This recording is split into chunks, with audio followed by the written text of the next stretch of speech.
non xam naa dafa yéex a jël kii bi d'accord nañ avancer. c'est ça parce que il dit que vous voulez des mesures radicales mais quand Bilal Diatta prend des mesures radicales pour faire face aux anarchies ambulants. Vous le critiquez. non cette fois-ci c'est pas Bilal c'est le ministre de l'Intérieur. c'est juste pour que xam naa dafa jël affaire non bref xam nga Sénégal ñun mënuñu défendre suñuy nit depuis combien d'années Bocar Samba Dièye est en train de traîner avec ce problème-là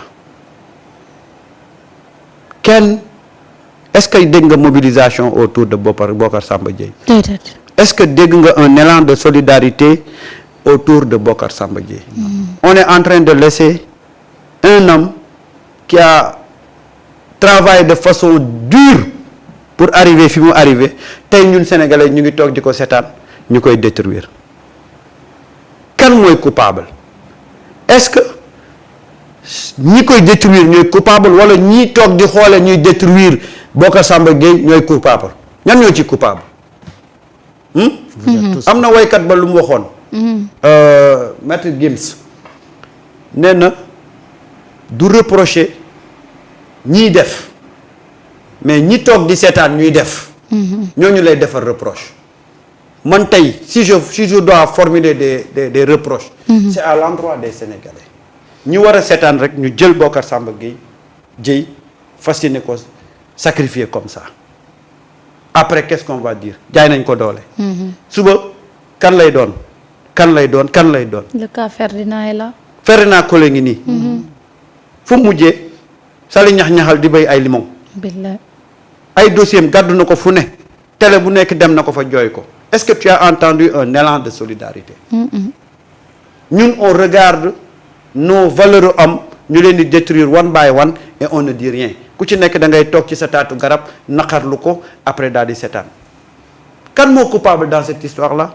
kan mooy le bourreau de Bocar Samba Dièye est-ce que c'est la banque ou est-ce que ce sont les Sénégalais qui regardent impuissamment ñuy détruire un homme d'affaires moi je pense que c'est les Sénégalais pour un rien defal nañ fi nit ay marche ci kuñ ne dafa jël alalu réew. waaw comme ñi nga xam ne dañ ne dañoo jël suñu alalu réew ñoom lañ mën a defal marche mais asama un digne fils du Sénégal qui s'est battu toute sa vie pour asseoir quelque chose tey ñu ne Bocar Samba Dièye ñu ngi nangu ay bagages à qui le tour après kan bu ñu taxawee kan la ñuy joxoñ ñi ko song ba def ko nii wala ñun ci suñ bopp ñi ko seetaan moi je dis que ñun ñi ko seetaan la et aujourd'hui malheureusement la machine est en train de s'accélérer qui sait demain après-demain comment on va trouver le vieux est-ce que vieux bi état de santé est-ce qu'il peut surmonter épreuve bi parce que mag la nag est-ce que mën na ko surmonter vous imaginez ce que c'est saisir ay biens yi nit koo xam ne addunaam yépp daf ko liggéey très compliqué très compliqué man paa bi ma koy njëkk a interview maa ngi ko fekk mu ngi sol benn débardeur nii paa bi toog di ma wax ay milliards ma tourné di xoolaat ndax man est-ce que paa bi la wala leneen la tellement simple modeste mais c'est dommage. Il faudra que ce nouveau régime jël ci et puis nos États doivent accompagner nos entrepreneurs pour que ñu am ay champions dans tous les secteurs. C'est compliqué. Et Bocar Samba Dièye était bien parti pour lui mais aujourd'hui voilà on est en train de détruire la vie d'un homme qui s'est battu toute sa vie. Bocar Samba Dièye un self-made man. tey moom la ñu nekk di détruire et que les Sénégalais regardent comme ça. ñu ko détruire sans problème. et ça devait vraiment ñu jeune ñun ñëpp ñu am un problème pour gis Bocar Samba Dièye dañu koy sonalee ak ni nga xamante ni moom la gaa ji jógee pour toroxal ko yàlla nag bindul ku dul dee. mais bindu na ku dul torox ba faw te loo am doole jàppal ne. kun fa yàkkun moom mooy seetaan rek yenn saa yi nag la mu góor gi waxoon. buur yàlla nag moom dafa mën a seetaan trop. trop sax des fois nag. parce que yenn saa yi mu gis nit tooñ nit di ko jaay doole mu di ko seetaan. te xam ne waa ji moo tooñ nit nag. mu ne toog di la seetaan rek parce que yàkkamtiwul dara. yooyu yëpp yu mat a bàyyi xel la. ndeysaan. te góor gi ndeysaan ni ko Samba waxee mag la. mag la de. mag la. am na des choses yu nga xamante ni travailler toute ta vie. dama xamante ni da nga waroon dem reposer wu. noppalu. ñu di la dugal ci ay dossiers judiciaires yi nga xamante ni mari de MC chaque jour que jëfe ay këyit yeeg wàcc. ci li nga xamante ni yow yaa ko liggéey ba ni nga toll. dafa métti de. torop. ah. man de gars yi li ngeen def seet leen ci yàlla nag. waay. ku dul xalaat yow mal xiyaam de lu la neex defal. ku dul xalaat guddi gu njëkk ci bàmmeel. comme la ma waaj a waxoon. lu la neex defal. nee ma waa mais waa ji nag daw dem bàyyi fii gars yi ñu jàpp ñi jàpp ñale ma ne ko hey dama lay wax benn affaire réew mi fii ñaata nit lañ lay wax ñoo bokk ci ay secte sacrifier seen i yaay wala seen i baay wala seen i doom pour koppar ku dem ba attana bokk ci ab secte ngir am koppar nga mën a sacrifier sa njaboot mais kooku bu ñuy jàpp sa njaboot di leen tëj ak yi mais kooku est-ce que da nga jàpp ne kooku moom ngay xalaat ne moom dina ñëw pour xalaatu ko. pour assister leen. dëkk bi nag foofu la ñu toll sa relation boobu la ñu am ak xaalis. mais des gens sont prêts bokk ci ay sectes yu nga xamante ni dañuy sacrifier seen i njaboot seen famille mais ñooñu pour des questions d'argent bu ñu jàppee seen njaboot ñoom dañ faale ñooñu. waaw. te yooyu dañ ci war a génn. de ce vieux là. yal na ko yàlla taxawu rek. yaa rabbil alamin. waaye tamit il faut que tamit ce nouveau régime comme de Abdoulaye Wade Macky ba si Diomaye kenn lijjanti ko il faudra nag que ce nouveau régime jël ay matuwaayam jàppale ko parce que tam protéger ko ndaxte ku liggéey ba toll fii ci sa àdduna waroon ngaa tal leneen lu dul di yéeg ak wàcc ci ay yoon. waroon ngaa dem noppaliku ji. wax dëgg fa yàlla. paa bi de. et beaucoup de gens sont victimes tey Samba. beaucoup de gens. beaucoup de gens sont victimes. Ce matin rek j'en parlais ak un de mes frères bu nekk Espagne Moustapha il me parle d'un cas de son ami nee ma son dossier mu ngi tribunal Pikine Guédiawaye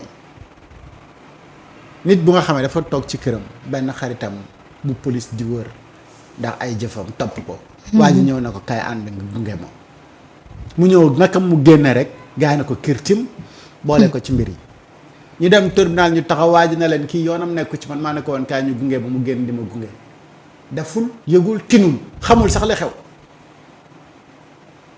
mais juge bi ne non faaw ñu yóbbu ko rek mandat de dépôt waaj moom tamit ko kit ab commerçant la comme ni ay activités yëpp day taxaw mais nañuy xoolaat ci mbir yi bañ di def des victimes yu nga xamante ni véritablement ñoom bokkuñu si mbir yi te loolu daf fi bëri ci réew mi. torop dëgg yàlla sa xol day jeex sax nag ndeysaan boo koy gis. waaw mais moom paa bi ana ay avocat ci mag aussi.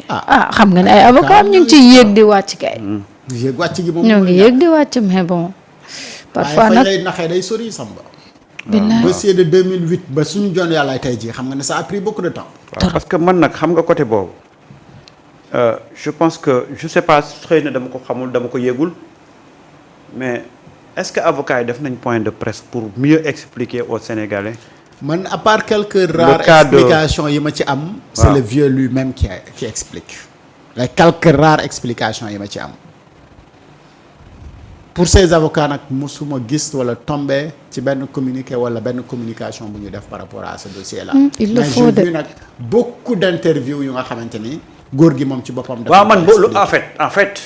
c'est-à-dire que depuis le problème bi am yëpp c'est le vieux qui sort et qui parle moi je n'ai jamais vu xaw ma sax ñan ñoo nekk ci pool d'avocats yam alors que moi je m'attendais à ce que pool d'avocats yam quand même génn mieux expliquer le problème sénégalais yi mën ko comprendre parce que aussi sénégalais lu ñu comprendre li ngay wax nii waaw ci am mooy que les sénégalais sont en train de regarder benn nit qui se débrouille tout seul waaw man de moom même rek bu fekkee ni moom dans sa culture peut-être amul pour moom moo nekk si dëgg ba jarul jëli avocat wala yooyu mais dafa war a am ñu ñëw assister ko ne ko góor gi même bu dul loolu yoon nii lay doxee xaaral ñu ñëw assister la. du ñu la seetaan tout seul. xam nga genre nit yooyu mën nañoo nekk si dëgg ba jàpp ne comme ñoom ñoo nekk si dëgg soxlawul avocat. yal na ko yàlla lu ci mënti am daal defal jàmm de ba mu am ci. mooy ñun les mais quelques rares explications yi ci am c'est le vieux hein c'est le vieux c'est le vieux mais sinon amul xaw ma nag peut-être yëguma mais nag Aliou Tine fii am na liggéey wax leen ko monsieur kon xanaa 2008 ba tey mu wax ci yónnee ko xibaar bi na ko am na. Alioune Tine la gën a yëg xibaar bi lii ñoru ko. waa ñoom. waaw société civile. waaw du ñoom ñoo fi doon wax ne na Farba génn. waaw xam naa ñu léegi kii Bokar mii ñoom duñ ko plaider. tamit